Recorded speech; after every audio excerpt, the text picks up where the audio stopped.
Hello, hello. This is Dr. Marsha Nathai Balkisoon, and I'm happy to be here to start a 4-session series for job hunters, especially if you have a degree, a first degree or more than a first degree. Many people are completing a degree or have completed a degree, and despite the qualifications that they thought would earn them a job when they were done, they are finding that many months and sometimes several years pass without them being able to get a job or to get their ideal job. And so one of the things that helps you to get the job you want or to open up opportunities to get the job you want would be presenting yourself in the right way. And so this 4-part series for job hunters is going to help you to get clear on what kind of job you want and how to shape your search for that job. Today, I'm going to focus on, today is week 1, and I'm going to focus on writing your resume. The sessions have been ordered with writing your resume first, not because it comes first, but because resume writing takes time and it takes reflection and it takes a lot of zhuzhing up. So you write your resume, you take a break from it for a day or two, and you come back and you see it with new eyes. Every time you go back to your resume, you will realize that there are ways to tweak it to represent yourself better and to better align that resume with the job you are searching for. So today we're going to talk about tips for writing your resume. The second day will be focused on preparing for the interview. So we'll talk about what to expect from an interview. We'll talk about typical questions that might come. And we'll talk about the way in which you can address questions. It's not about learning off an answer and giving a canned response. Interviewers have seen so many interviewees who come with everything just rolling off the tongue by rote, and that doesn't impress anybody. We want to see an authentic response that represents you, the candidate. So preparing for the interview is our second session. The third session is going to be about writing the cover letter, because by session 3, I expect that your resume will be all ready and you will understand your competencies and understand what you're searching for, so that your cover letter gets to be the introduction to hook somebody's attention. The last session is going to be on presenting yourself. And when I speak of presenting yourself, we will be talking about how you present yourself in person, on video, and on paper. Because all of these are ways that you open the door and show who you are as you try to sell yourself. So those are the 4 main things that I'll be focusing on in this 4-part series. And I'm going to do it in this way each week. I will spend about 45 minutes giving you my tips, tools, experiences, stories, recommendations.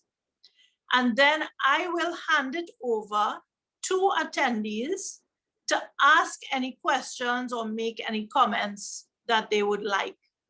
All of these sessions will be recorded, so you don't have to write notes like crazy.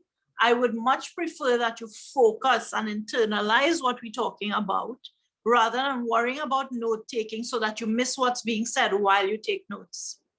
What you should take note of, though, is if questions or comments come up to you while I'm speaking, write those down, because when I open the floor up, I would love for you to share your comments, your thoughts, your suggestions, etc. So let's begin. I'm going to try to switch the speaker view. I don't think I can, unfortunately.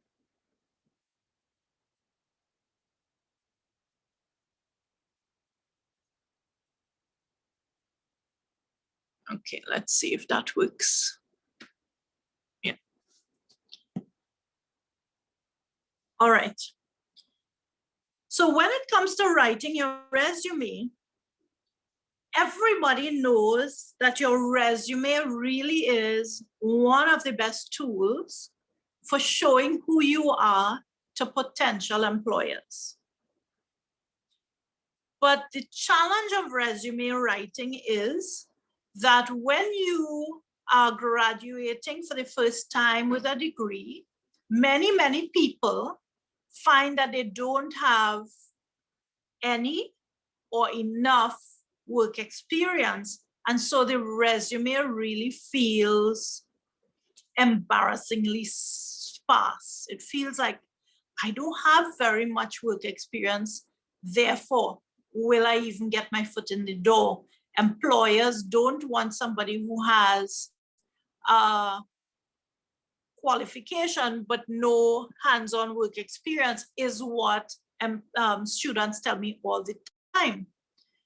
But we want to be able to prove to an employer that in addition to your piece of paper saying you have a certificate or a diploma, you, in addition to that, have competence, the ability to do. You have experience and you have practiced what you've learned. You know how to think on your feet, and when problems come up, you know how to solve them. You don't necessarily always know the answer, but you have the ability to think critically and shape responses that help an employer to solve a problem. That's the kind of skill, that's the kind of candidate that an employer is going to treasure and give an opportunity to work for them. And so your resume needs to highlight those abilities. So that's one of the things that the resume serves to do. It serves to, in a very concise way, represent how competent you might be. And competence, as I tell my students, comprises of several things.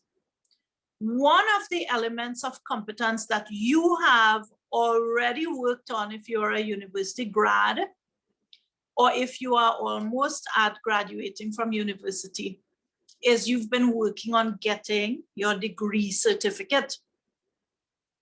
So when you get that certificate, definitely that ticks a box for employers. It says this person has gone to school, this person is capable of learning, this person is persevering enough to make it through 3+ years and all of these courses. And we know that you would not have loved all of the courses, but you were able to make it through all these courses in order to get value across the board to bring competence to the workplace. But competence is not guaranteed just by a qualification. Just by passing an exam, it doesn't mean that you are going to be the best person to do the work for the employer. So you also are going to need to prove your competence by speaking about your skills and experience, right?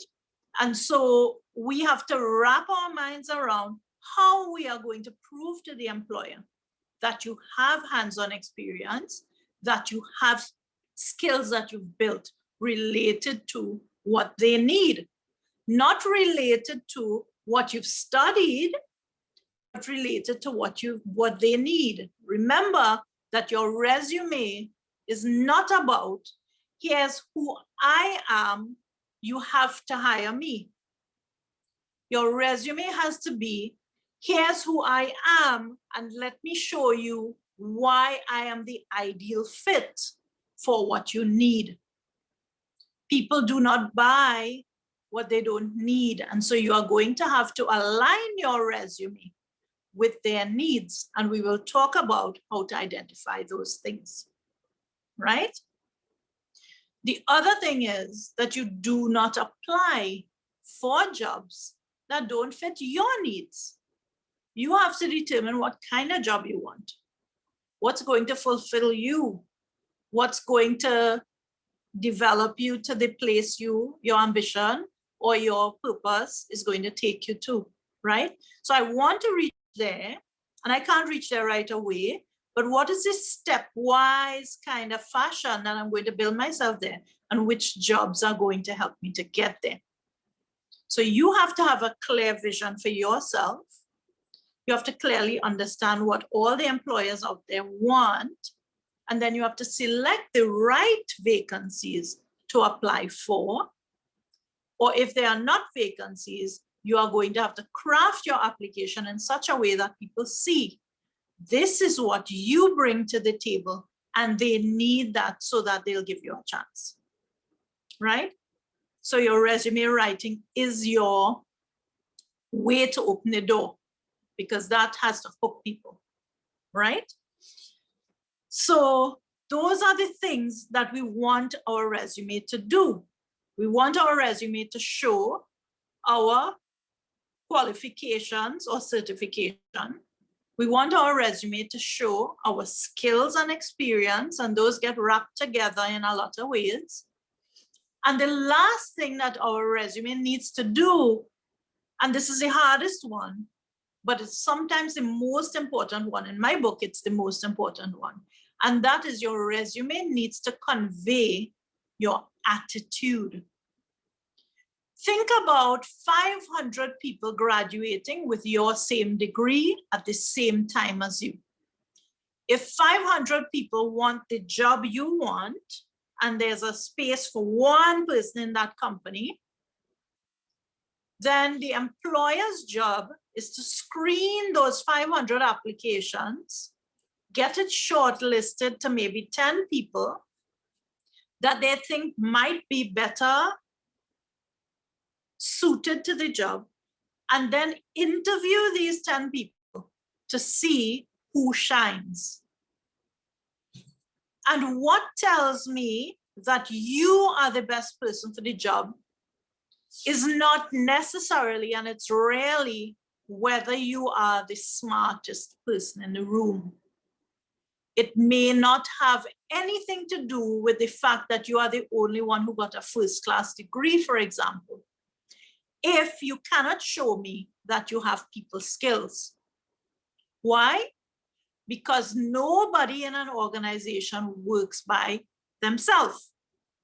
We expect you to come out of the interview and be our hire and come into our company and become a part of the team, to work with everybody in your department and to work with people in other departments. And that takes human interaction skills. That takes attitude, an attitude of collaboration, an attitude of trust, an attitude that includes values like integrity and respect for others, and willingness to learn, and willingness to help, and the list goes on and on.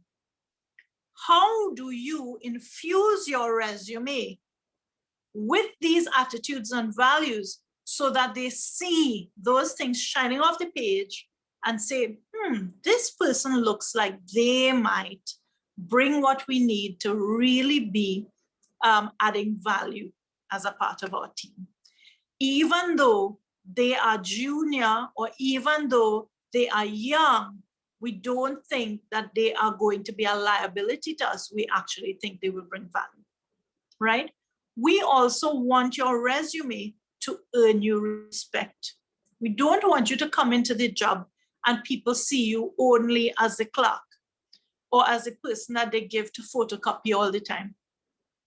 We want you to enter, and we want people to know that you're bringing some value so that you actually get opportunities to do.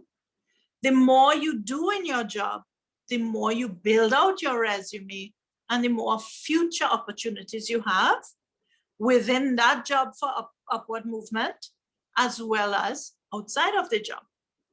So all of these things are things that you are using your resume to do. And therefore, I want you to always keep those things in the back of your mind as you write your resume. We'll be talking about how to do some of that. So some general good practice, some things that you shouldn't do, some things that you should do when you write your resume. First rule, no lies. You might be tempted to fudge a little bit. You might be tempted to make things sound nicer or to glow brighter than true. You might be tempted to add that you have certain competencies that you don't have because you think about how you're competing with others, or you know that some people are coming with additional competencies and you feel, because you are judging yourself, you feel that you're falling short. And so the temptation is there to fool them a little bit by adding more. Do not do it. If you are discovered lying, that will be the end of your prospect with that company. And interviewers, managers have networks across companies. They will talk about you to other people. If you are going through a recruitment agency, they will give feedback to the recruitment agency, and that recruitment agency will not recommend you to any of their clients because they know that you are representing them, and therefore they will not trust you. We do not risk our reputation on somebody who lies. So don't do it. Make sure that your resume is clear and concise. How long should a resume be? No longer than 2 pages. And typically, if you don't have a lot of work experience, people tend to start with a 1-page resume. As you work longer and longer, and you have so many more achievements to share, then your resume grows to 2 pages. And that is really not a lot. So you have to choose the best parts of your experience and of you to put on the page. Your resume must be written in past tense. Why? The things I have done in the past need to be written in the past. I cannot say that in 2008, I was filing so-and-so, and I was ordering so-and-so, or purchasing, or sourcing, right? I cannot say I was evaluating. Sorry, I am evaluating. We want you to use past tense. So I would say filed, ordered, sourced, right? Hired, completed, evaluated. Why? It's important to let the person reading know your achievements, and using your past tense verbs. I keeps pointing out to them, I did all these things. I achieved all these things. You're not bragging, but you are listing for them the things you have achieved. Your resume's lists need to be action biased. We need to always be reporting in our resume about the achievements we've racked up. So for example, if you made purchases, annual purchases in a budget of $5 million, you want to write something like that. If you assisted in improving efficiency and that saved a company $500,000 or $6 million, you want to write that because these numbers tell you the impact you had through the work you did. Most people who are attending or watching this would not have big figures like that, but that's all right. You don't have to have big figures. What you need to be able to show them is what you have done, what you have achieved, what you have helped. So if you worked on a team and the team did something, You can say served as project lead on, served as purchasing officer on team that achieved this, right? So think about, what did I do? Who did I collaborate with? What did we achieve? How did I contribute to that achievement? Find a way to show that. Those achievements and contributions really count, so they need to show up, right? Think about how we measure the value you added, right? Your values get embedded inside of what you write as well. So if you value timeliness and showing up and consistency and learning from mistakes, you can also talk about things like that, right? How do you do that? You will do that in different sections of the resume.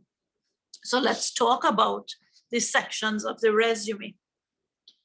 A lot of people start their resume with an about me section, and that's fine. But I would say be careful about how you shape your about me section.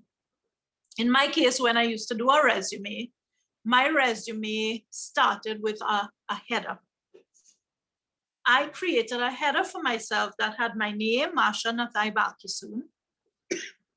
And then under that, I had my address and I had my contact information. My address, I did not put my exact home address because there were times when people showed up at my home and I felt very uncomfortable about people showing up at my home without asking my permission. And so I stopped putting my full street address and I put my generic area. If they want a specific address, they will ask. So that's how I've dealt with it. A lot of people choose to put their home address. It's up to you. All right. The second line after the address line was the contact line. I didn't use contact colon and then list.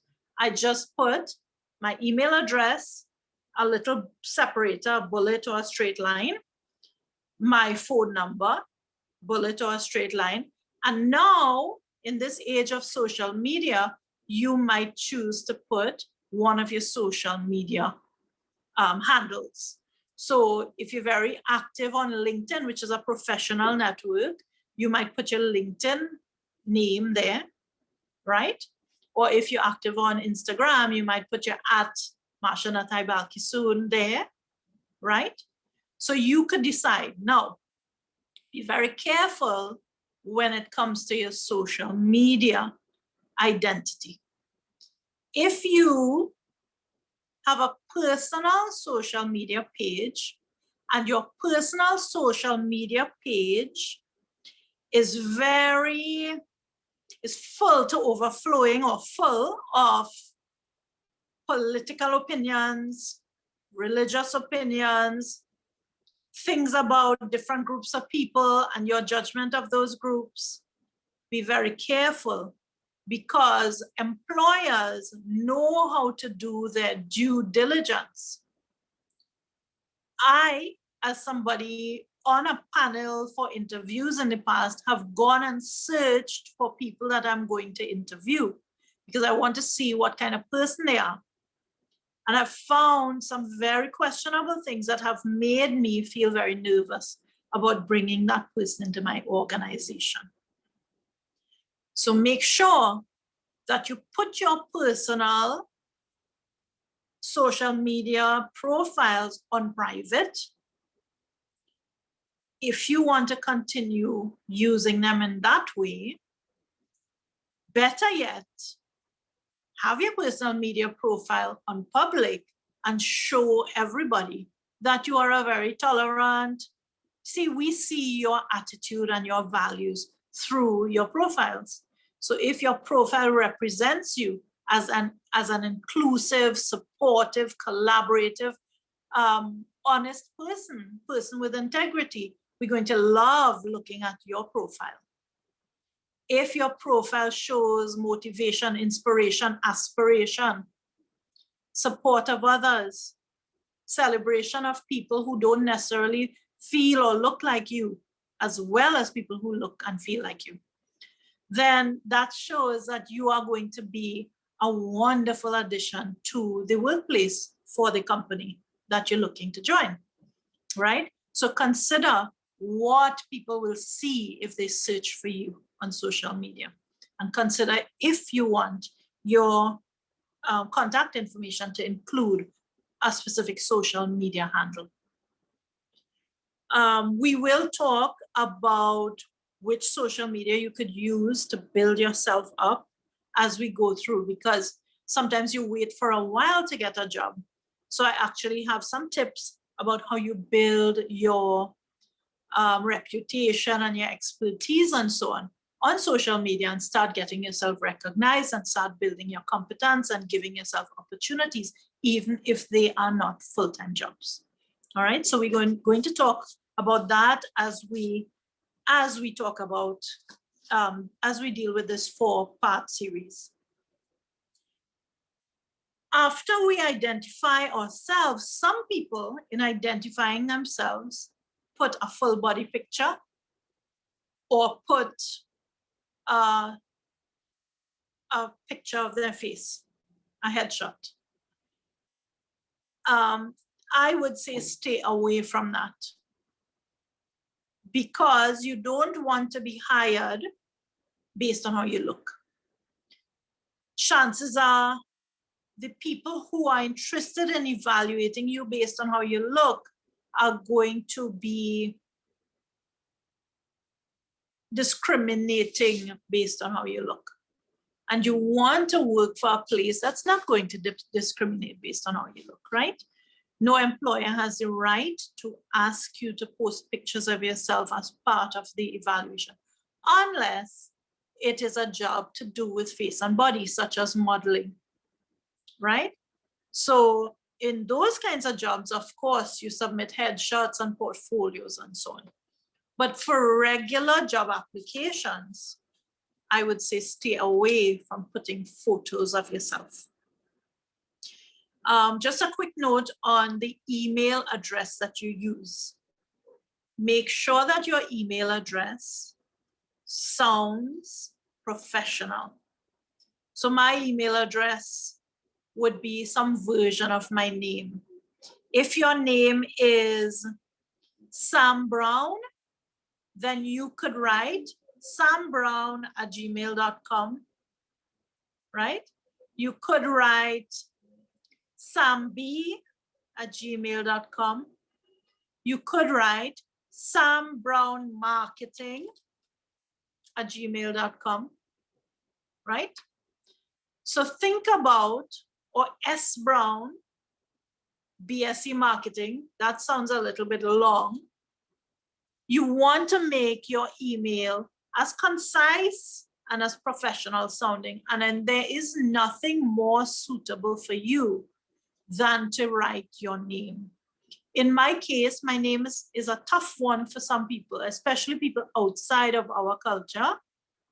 You see Marsha Nathai Balkisoon, and it's a heck of a long set of letters, and people feel they can't pronounce it.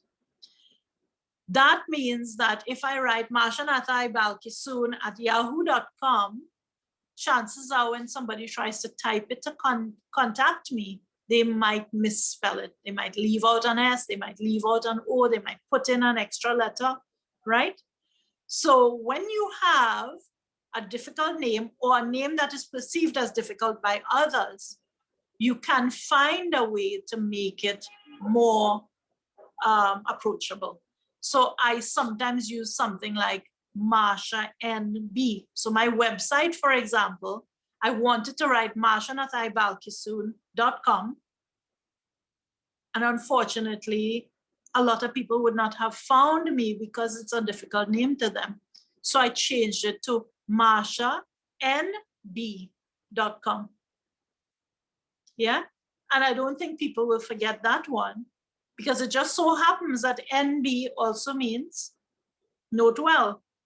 So Marsha NB, my initials.com is my website, and that I could put on my contact information line in my header, right? So think about what your choices will be for your email address. If you have a website, if you have a LinkedIn page, etc. What are your contact information choices going to be? And how will you make sure that they don't just run on? Do not put 10 different things on that line. Put a phone number, put an email, and then I would say put one more if you really want to, which might be your website, if you have one, your professional social media like LinkedIn, or some other one that really shows you and your competence in some way. All right, good. So let's get into the actual resume now. The first section that I see a lot of my students putting is objectives. They write objective. And then here's the objective that too many of them write. My objective is to be a part of a team and do a job that is fulfilling and helps me to grow. I do not know a single person who does not have that objective. So if you write that as your objective, in my opinion, you've wasted two lines, the line with the word objective and that line that writes your objective. You have given me such a generic objective that it says, just another person. This person doesn't stand out to me at all. Make sure that your objective is telling me what you specifically want and what you specifically can do, right? You want to work in a nice place that helps you to move up. Yes, we all do. What specifically do you want to do in your job? This resume is intended to help you to get that. So somebody who is looking for a marketing job might say, objective, next line. To be a social media marketing assistant for a multinational company and develop additional ways to make a difference to at-risk people through the company's offerings. Now, what does that do? If you say something like that, if you genuinely want that kind of job, of course, this tells me you want to be an assistant. You know that your resume doesn't qualify you to be a manager right now. So this resume is to help you to get a job as an assistant. This resume is looking for a social media marketing job. And this resume is looking to help this person to build the corporate social responsibility elements of the business of a multinational. And I think that a multinational will actually approve of that, because corporate social responsibility is an important part of the way that marketing really thrives. When a company gives back to the world, gives back to a community, the community embraces the company more. Loyal customers come to them more. And what better way to include corporate social responsibility than through social media marketing, which connects the company to the community. Yeah, so that's one example. Your job is not to copy that. That's a line I just made up. Obviously, we can do better. Your job is to figure out what you truly want, right? And if you know you truly want to be the CEO of a multinational in 10 or 15 years, or in 20 years, right? You can't write to be the CEO of a multinational company now, because the objective of your resume is not to do that now. They are not going to evaluate your resume to decide if they want to hire you as a CEO, right? So you need to realize that there are steps that you're going to go up to finally get to be a CEO, right? So what is the step that you are applying for now? What is it that you want them to evaluate your resume for now? All right. Why do we write an objective? I generally don't write an objective. Well, I stopped writing an objective when over time on my resume, I started instead of writing a summary statement. I started to describe, I am a manager who has done this and who focuses on this. And that basically tells people the same thing. I'm looking for a job like this because this is my identity, my professional identity, right? So you get to decide, do you want to write a summary statement? Do you want to write an objective? Both work. Summary statements work for people who have a lot of work experience and a lot of achievements, and therefore they could say, here's a banner of who I am. Give me a job that fits this banner. If you don't have a lot of that experience, then you can write an objective, or you can decide to remove the objective line. Now, people choose to write an objective because often your cover page is taken out of your application and thrown away, and your resume goes on file. And you want people to know on the resume, this person is being evaluated for this kind of job. So your objective stays with the resume, and it keeps saying, remember, this is who I want to be. Remember, this is the identity. This is what you have to evaluate me for, all right? So work on your objective. Think about what you want to do in the next job and write that on. Now, just one last thing on objectives. Some people think, okay, I've graduated and it's time for me to send out job applications. Yeah. When I finished university, I remember feeling a big load come onto my shoulders because I had so many loans to pay, and I suddenly was unemployed and my loans were starting to incur interest. I felt so much strain that I felt, oh my gosh, I'm unemployed, what am I going to do? And I wrote dozens and dozens of resumes, dozens and dozens of cover letters, and I sent them out to dozens and dozens of companies. Here's what I did. I photocopied the same resume, and I just changed 1 or 2 words on the cover letter, and I stuck those into envelopes and I sent them out. My advice is, do not do that. Your applications need to be tailored to the jobs that you're applying for.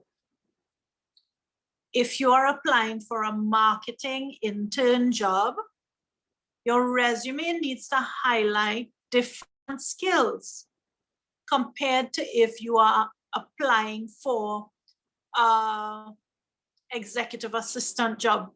Very different skills. The executive assistant has to have organization skills and skills to interact with big teams and with executives, etc., right? Whereas the marketing assistant will have to have social media skills and communication skills and all of those kinds of things, right? So your resume needs to match what you're applying for, and therefore your objective line on each resume might need to be tweaked to fit the job vacancy and the job title that's written in that vacancy, right? To fit the kind of job you see yourself aiming for through this application. Now, that is not, you might think, but that's not efficient. How much work will I do? Do you want to spend 2 hours building a resume, copy it to 100 places, and then find that 95% of the places just dump your resume in the bin because it's not an ideal fit?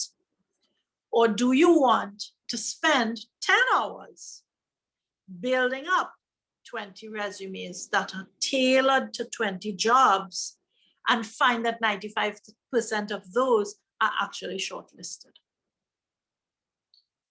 to me, investing our time and really tailoring our applications and our resumes and our interview prep to each job makes a lot more sense, because I might put more time in, but then I also increase my odds of getting the jobs that I want.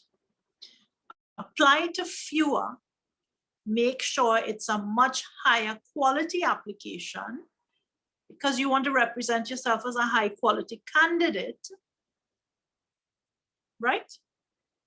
And then know that you are going to be pushed forward in a much more likely way. Yeah. So that's objectives. Typically, new grads will start after objectives with a section titled Qualifications. And the reason that we start with qualifications for most new grads is they don't have a lot of work experience to pump up that resume with. So the thing that shines the most for you is your qualification. So you start with the thing that makes you stand out the most, and that's your qualification in most cases. What are you going to write? You're going to write qualifications, and then you start. BSc Management Studies, minor in marketing. Whatever it is that you have to do now. Some of you will have a minor that you have declared and that appears on your certificate. And some of you may have missed your minor because you had one more course to do and you just couldn't pull it off. But let me tell you, it hurts you to say, I don't have a minor to add, I don't have a specialization to add, right?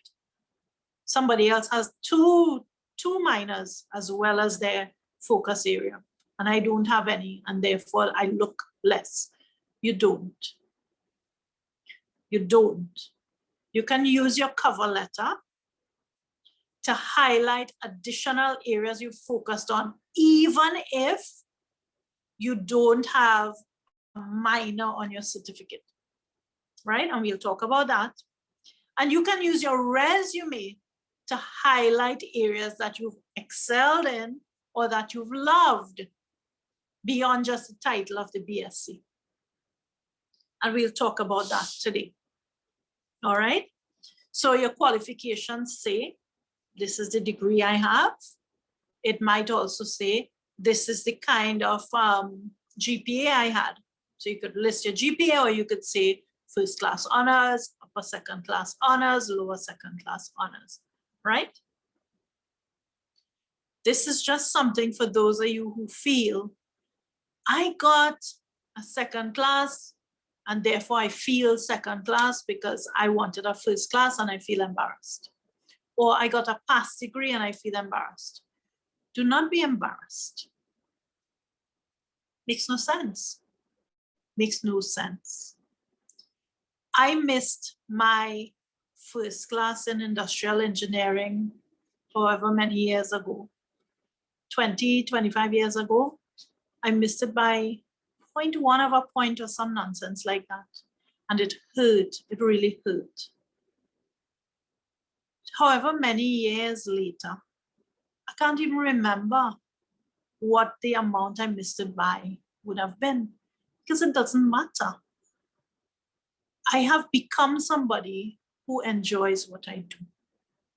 When I work for people, they are pleased with the work I do, and I build good relationships. And I feel fulfilled and joyful about the life I live. And when I go to an interview, I show them who I am. And I don't want to fool anybody into thinking I am somebody else. Why? Because when I start working in that place, I want to be me. I don't want to be pretending to be somebody else. Or else life will be very, very unhappy for me. And I want a happy life. I think that's what you want as well. So if you feel that you fell a little bit short and your qualification is a little lower than what you wanted, just accept that this is what you have at this point and understand that you have more coming in your life. This is but one qualification. And if you have, remember we said, knowledge and skills, attitudes and abilities, those count for a lot in addition to your certification. So there are people who might have a higher certification level than you, but you might have some special spark in you, some sense of humor, some ability to work with others, to collaborate, to come up with ideas, to problem solve. And that's going to become your first class quality. And that is going to set you apart from everybody else, including people who may have a higher level qualification than you. So drop your self-judgment, stop the beating up of yourself, right? Those of you who do have a first class, I'm proud of you for it, but I also want to warn you that your first class does not open all doors, because the rest of the things also count.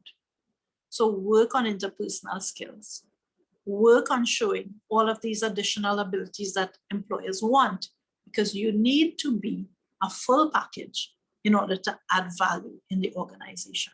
And these things start getting written into the resume. All right. So qualifications, you might write that you have this degree, that you have this class of honors, right? That you have minors or concentrations or specializations or majors, whatever the terminologies are, you write all of those things. Some people would write all of the courses they did. If you did 30 courses, please do not write 30 courses. But you could say, enjoyed learning about risk management through the following courses, and you talk about strategic risk management, insurance risk management, health and safety risk management, quality risk management. And if you write those things, those actually serve a purpose if you want to do a job related to that. If you don't want to do a job related to that, why would you highlight it? Whatever you highlight is what people are going to say, it looks like he or she wants to work in this area. That looks like a good set of courses. Let's hire them as an intern for risk. Yeah? So think about what you write and how that portrays you and aligns with your interests and desires for a job. Another problem that I want to say is a no-no. Is when people write their qualifications, here's my university degree or degrees. Here's what I did in secondary school at advanced level. Here's what I did in secondary school at ordinary level. Here's what I did at primary school level. Why? Why do I need to know that you did additional maths when you were in Form 5? You have a degree now, a university degree. And as you get higher level qualifications, you stop telling me about the junior qualifications you had. All right? So that's what I want you to remember. Don't be listing, who your standard 5 teacher was in your qualifications. Not needed. When we talk about interviews, there are ways that you could bring in stories with people from any point in your life in order to show your competence, in order to show your fit, in order to show your values. And so if something really happened that matters to you, you build little stories, and I'll show you how to bring those stories to show your competence in interviews. So moving from qualifications, let's now talk about work experience. And this to me is one of the most important things. A lot of my students and past students say to me, Miss, I don't have any work experience. And I disagree. You have a lot of work relevant experience, even if you have not worked somewhere for a year, right? One is, have you done short vacation jobs? If you have done vacation jobs, those count. have you done internships? If you have done internships, they count. If you've done volunteering, you've been a volunteer doing work in Habitat for Humanity, in terms of doing tutoring, in terms of assisting people in any way, right? Then those things count. Just write where you did it and write volunteer as a job title. So how do we write our work experience? We write work experience, company name, tab, job title, tab, dates. And so I would write March to June 2020.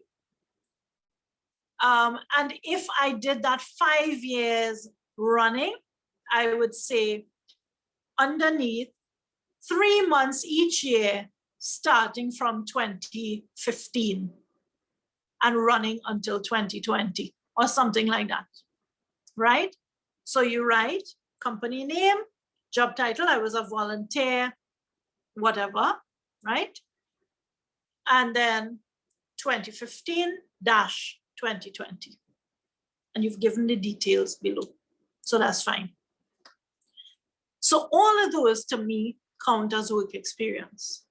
Now here is additional work relevant experience, right? So you could, instead of titling it work experience or jobs held, you could title it work relevant experience. Nobody's going to be upset with you for that. The other thing that you find that you may be blind to is your hands-on experience doing things for companies. Have you done projects in your degree program where you've helped a company? I know students who in my classes have evaluated the business strategy of a company and shaped recommendations to improve that company's business, to improve that company's bottom line, to improve that company's alignment for the future in order to build new business or open up new opportunities, etc. If you've worked on projects like that, I know students who have done projects for compatriots of mine at the university who have built a business plan for a company, who have prepared a marketing plan, who have evaluated marketing plans, who've done financial analyses for companies. Yeah. All of these things are very relevant to work. And these show that not only did you have an understanding theoretically for class, you've actually applied these skills in real companies and given the feedback to the companies, right? Better yet, when I feature that in the work relevant section, I can write, did this project. Feedback from company owner was, and I open inverted commas and I actually write the comment, the testimonial that they give. I've had students who have done such a good job that companies call me, managers call me and say, I want to hire these students, or I was so amazed by the quality of work that these students have done, right? You take that positive feedback, especially if they wrote it in an email or they wrote it in a text to you, and you drop it in there to show people, I really made a difference to this company. But you have to name the person and the company, and you have to say what the project was, right? So that's how you end up seeing that you have a lot of work relevant experience, that you have built skills in the real world, that you have served real companies. And then employers say, oh, wow, this person has already done things for other companies and they've made a difference. I'd love to try them out. Let's give them an internship position, right? Or let's put them on probation for 6 months. Probations are serve two purposes: for you to feel out the fit with the company and for them to feel out the fit with you, right? So hopefully it opens up opportunities for you, right? Some people ask, should I put hobbies in to my resume? And I used to say yes, but more and more I'm seeing employers say leave hobbies out. If your hobby connects with the job that you want, I would say list it. So if one of your hobbies is building your social media presence, or doing interviews on YouTube to help people to build their competence in area X, and you are looking for a social media marketing position, then that helps. So my hobby gets listed there because it shows I already have competence in the area I want to be hired in. Yeah.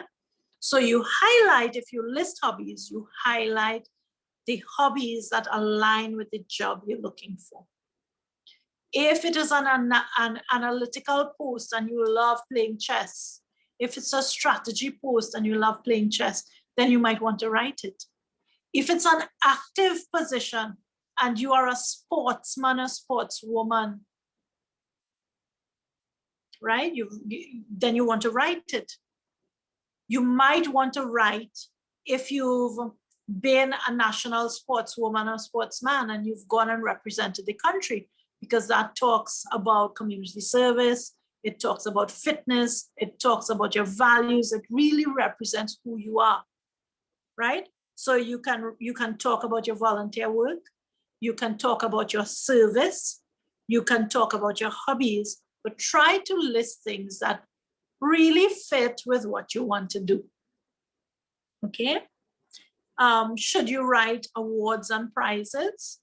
I would say write awards and prizes that matter in the same way that you write hobbies that matter. So you don't want to tell me that you did something when you were in standard 4, unless the thing you did when you were in standard 4 or grade 4 really connects with what you're doing now. So let's say that you were a mentor, you were mentored when you were in standard 4, and now you are a mentor. That might be a story that you keep for the interview. But if you are mentoring now and you are assisting, that's work relevant experience or volunteer work experience that you might want to talk about. A line that comes up for some people is references. So some people write references and they list their 3 references. Some people write references and they write available on request. Let me ask you, if you wrote references and you did not write, if you left out that section, references,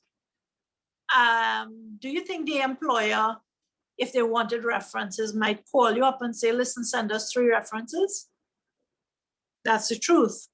So to me, putting references into my resume is not necessary, because when they shortlist me, they will contact me and tell me what else they want, right? And then they might say, well, actually, we've looked at your resume, and although we were evaluating you for a marketing assistant position, we've decided that your resume sort of looks like you'll be a good fit for another department. So we would like to invite you to an interview for that other job. Could you send us 3 references? Your 3 references are going to be different for the new job than the 3 that you would have had for the marketing job. Why? You will be choosing people who know you in that context that they need. In the same way that you tweak your resume, you should select the referees who will know you with the skills, with the attitudes, with the competencies that you will need for job number 2. That's my advice. It's up to you if you want to list the same referees for everything. I don't think that's as effective as if you choose your referees depending on the job.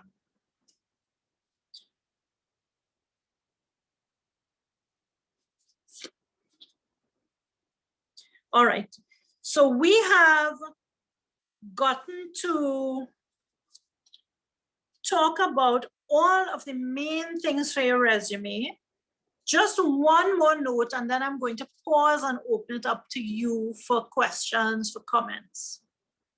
For those of you who feel that you don't have enough work experience, or for those of you who are not hired right off the bat and time just goes on where you are unemployed, or for those of you who are working but not in your ideal job and you want more and you want to build yourself towards becoming more competent to earn another job opportunity, I would recommend that you use the time now, even while you're working or even while you're unemployed, to build up your expertise and competence.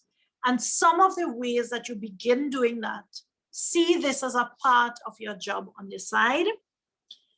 Part of the way you can build up your competence is to start networking. And networking doesn't mean pulling a string to get a job. Some people do that. But I think that networking should be much more than that. So for example, I would recommend going on LinkedIn, and in your area of competence or in your area where you desire to build competence, we want to start building up your expertise. One of the ways is you could start blogging or creating articles or posts on your area. And you could say it twice a week or 3 times a week or once a week. You post, you make a post, you write a blog, you do questions, you do posts about topics that you're knowledgeable about or that you want to learn more about. You ask questions of others who are leaders in that field and you learn from them. You follow people in that field and you keep learning from them through their experiences, through their shares, through their teaching, through their blogs. Keep learning, keep following people, keep doing your own talks. This is how you grow. You grow by not being perfect right now, but by going up and doing a video, by doing interviews, by starting to learn, by reaching out to others and saying, let's connect. I'd love to learn from you. I'd love to help you. I'd love to volunteer to assist with this community project that you're doing, etc. So I'd like to stop my talk now and open it up to anybody who has questions that they want to ask. Do you have any notes or questions that you want to ask? Feel free to either put it in the chat or open up your mic and ask, please.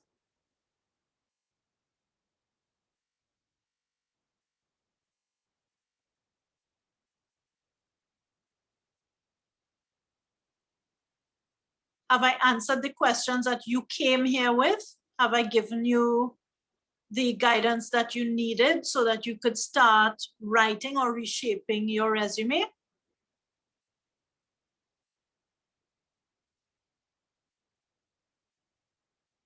You can type in the chat or you can speak by opening your mic.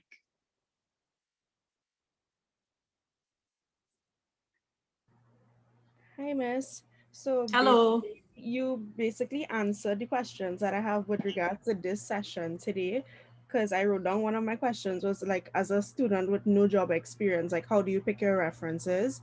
Like just in general, I do have some work experience, so I usually pick like someone who's relevant in the like a past employer and someone like who knows me, like a past teacher, because I kept in contact with some of my teachers when I was doing my certificate in open campus. So I have her as one of my references. So you answered Right. the question for me, and I always wondered about headshots, if that was like relevant or if it's just something that you choose to do or if the employer wants to see. And you said it's not really recommended. So you answered my questions for this session. Yeah, Um, typically HR doesn't recommend, good HR practice doesn't recommend that we screen people by looking at their face or their body, right. unless it's a job that really needs to look at their face or their body. Because I know nowadays persons are putting their images in their resumes. So that's why I was always wondering. Now when you see little templates online, there's always an image spot. So that's why I wanted to ask you, and you cover that as well. But I'll Right. be interested for next week's session with preparing for an interview, because I've told you this before, I'm kind of, an introvert. So I would really appreciate the next week class. That's where my questions would come in mostly. Right. Well, Rehana, one of the things that you'd be surprised to learn is that I am very much an introvert. And once upon a time, I couldn't speak a sentence without my voice cutting out. Right. That shifted through many, many years of practice, right? You just level up, 1 minute at a time. So you don't have to get to, the ultimate place. You just have to do better every day. You just have to put some time in. But you covered everything so far. I made all my notes and stuff. I have like 3 pages of notes that I took from you today. So I'll be looking forward to the rest of your sessions. But thanks. Okay, you're welcome. I'm seeing Kalim has shared in the chat. You said you can list courses within your resume. If I'm interested in applying for a job, for example, in HR, could I list the topics done within the course and the projects such as case studies? I would think that an HR panel may not be so interested in what case studies you've done, but you can prepare, next week we'll be talking about, you can prepare stories, and I'll explain what we mean. In interviews, you have to talk yourself up, right? But talking yourself up is very uncomfortable for most people. So you are being told in the interview to share your competencies, but you want to say, this is all the stuff I'm good at, and you don't want to come across as a bragger, right? Because if you come across as though you're bragging, the interview panel might say, oh, she's rather full of herself, right? So how do you talk yourself up, but not come across as if you're full of yourself? Stories do that. We can actually talk about, here's an experience I had, and here's where I failed, or here's the challenge I had, and here's what I learned, and here's what I learned to try. So, Kalim, you can talk about all the things you've learned, but my advice would be that on a resume, you don't list, well, I did 5 case studies. I did a case study on Amazon, and I did a case study on Lever Brothers, and I did a case study on Coca-Cola. And we studied this, right? That just really deeply identifies you as still in student mode, in theory mode. And we don't want to be highlighting to the interview panel, ooh, this is a green student here, right? We want our resume to show you as a competent professional. We want to represent what you can do, not what you can read, right? So let me go back to your question so I make sure that, so you said, could I list the topics done within the course? I would say not really, because the HR people would know that within a course on organization development, certain topics are covered, or that within a course on IR, right, international relations, certain topics are covered. So you don't need to write that. Remember that your transcript, for example, would have the whole list of courses. The experts in HR, the manager and the assistant and everybody else in HR, they already know what makes up an HR course, what makes up an OD course, what makes up an organization behavior course. Yeah. So I don't need you to list those things, because that's going to highlight to them, oh, this person is still in student mode. All they're doing is listing the topics they did, the case studies they did.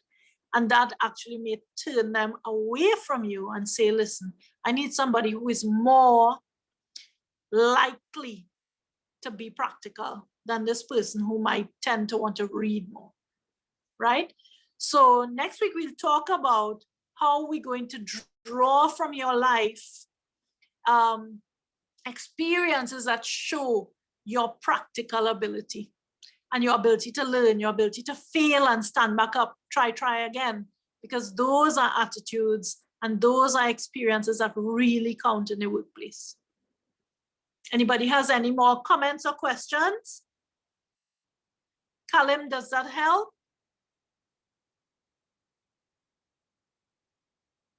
Okay. If anybody has any more questions, we have a couple more minutes.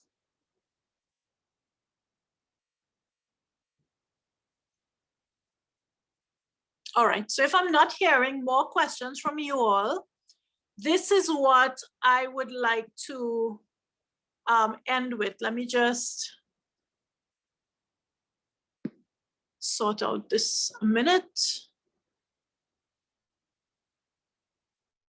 Okay.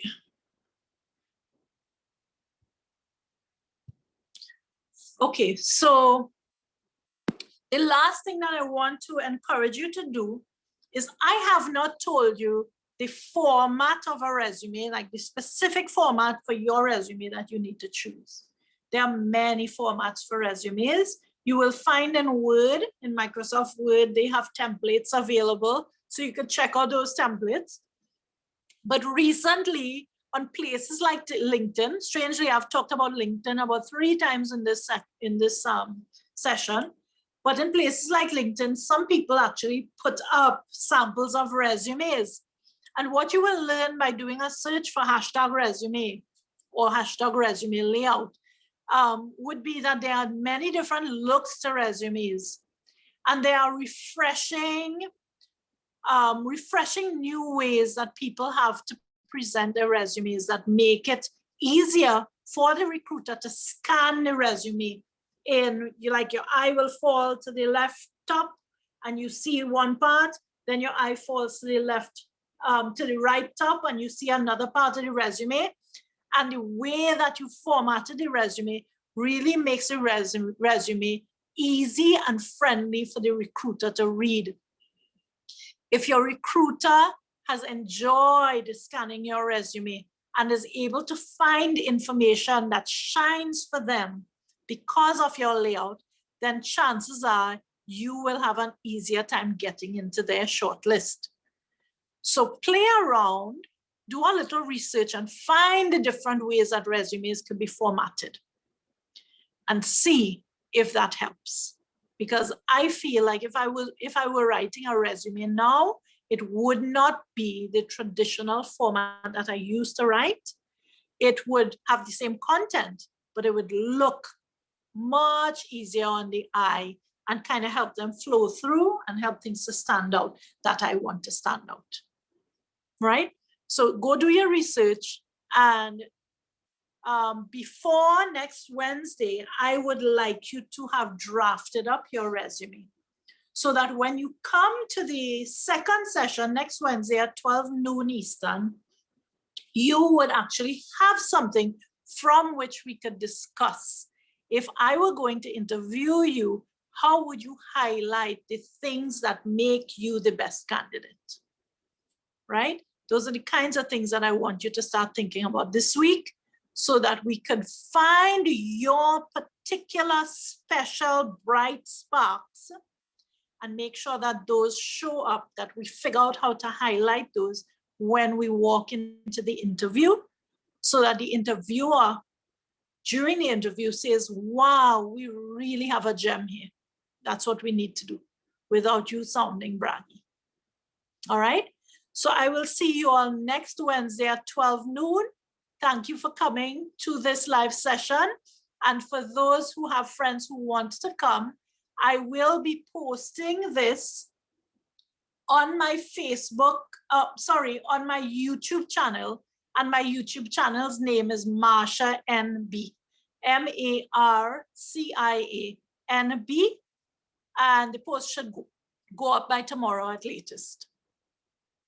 All the best to you. Bye, everybody.